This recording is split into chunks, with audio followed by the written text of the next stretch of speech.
Hey guys, Sean Malone here. Just wanted to give you guys an update on the deployment in Florida. We're finishing up week 3 of the deployment. Dozens and dozens of responders have come and served. Just the best people in the world. We have the best volunteers in the world. We can't do this without you guys.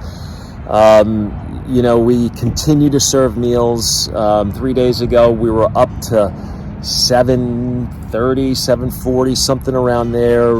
In the last 2 days, it's been in the mid to high 6s in terms of the amount of meals that we're serving.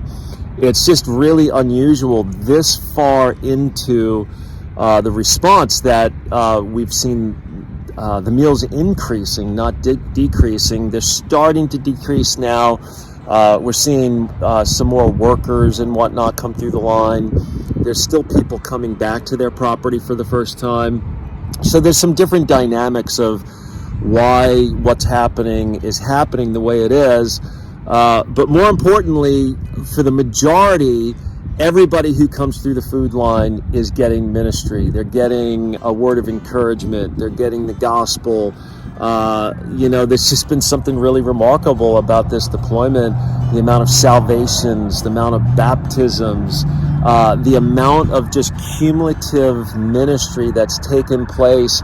Guys, something really remarkable is happening in Florida, and we want to keep it going.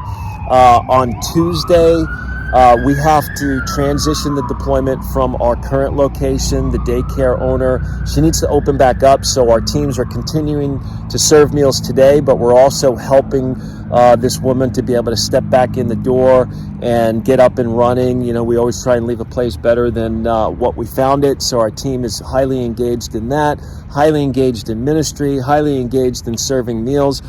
On Tuesday, the plan is to serve through to lunch and then not serve dinner on Tuesday, and we're going to transition hopefully to another location.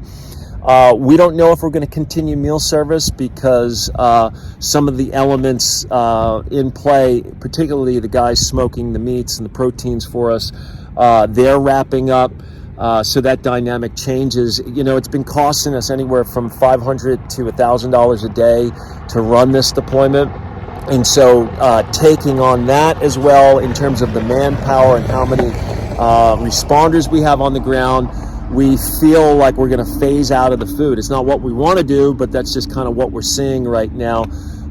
We definitely need support, to keep going on the ground. So we just really appreciate the donations. Just know that as people come onto this camp, onto the site that we're at, as we're feeding them, people are hearing the gospel. God's kingdom's coming. People are getting loved on. People, just the love that we feel for this community, the love that's being expressed back to us, and the hope and the gospel going forth has been really, really powerful. Sorry, I got a couple of cars passing by here. But anyway, so the deployment's changing a little bit. We think that we're going to try and go to doing muck outs and serving homeowners, going more out into the communities and more isolated areas where people are still really struggling, people are still without power, and assisting homeowners in that way. We need people, we need responders who want to do that. So you might have been watching this deployment. Yeah, the food thing's not for me. I want to be out, mucking out homes. We're going to transition into that phase of it. The optimum way for CRI to deploy is when we do a point of distribution. We're doing food. So much happens around the food. I mean, people come for the food, but we're able to really love on people and develop relationships. Don't these people know I'm trying to shoot a video here? Anyway, so if you want to do muck outs, if you want to, help tarp roofs, do debris removal, do yard cleanups, that sort of thing, we need to hear from you right away, because we're just really trying to see, what we're able to do. We look for, leaders on the ground. If, you're a deployment leader, we need to hear from you, because we need leadership on the ground. We need people who can do these sort of things so we can transition the deployment in this fashion. Again, we're just, we're praying, we're seeking, we want to stay as long as we can, but we need the support, we need volunteers. And we're also looking for another place on Pine Island to be able to house our team. So that's kind of our present situation right now.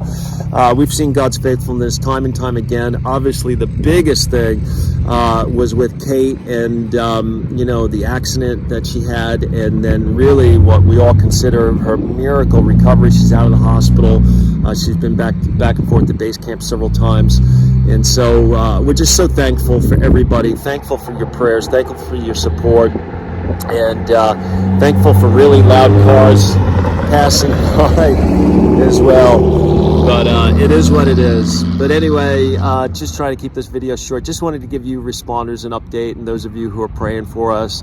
I'm heading home. We needed to get one of the trailers back, and then also, I've been gone for about 5 weeks now with other events, and I still have another event to go to next week. But anyway, please keep us in your prayers, guys. We love you. Thank you so much. God bless. Have a great day.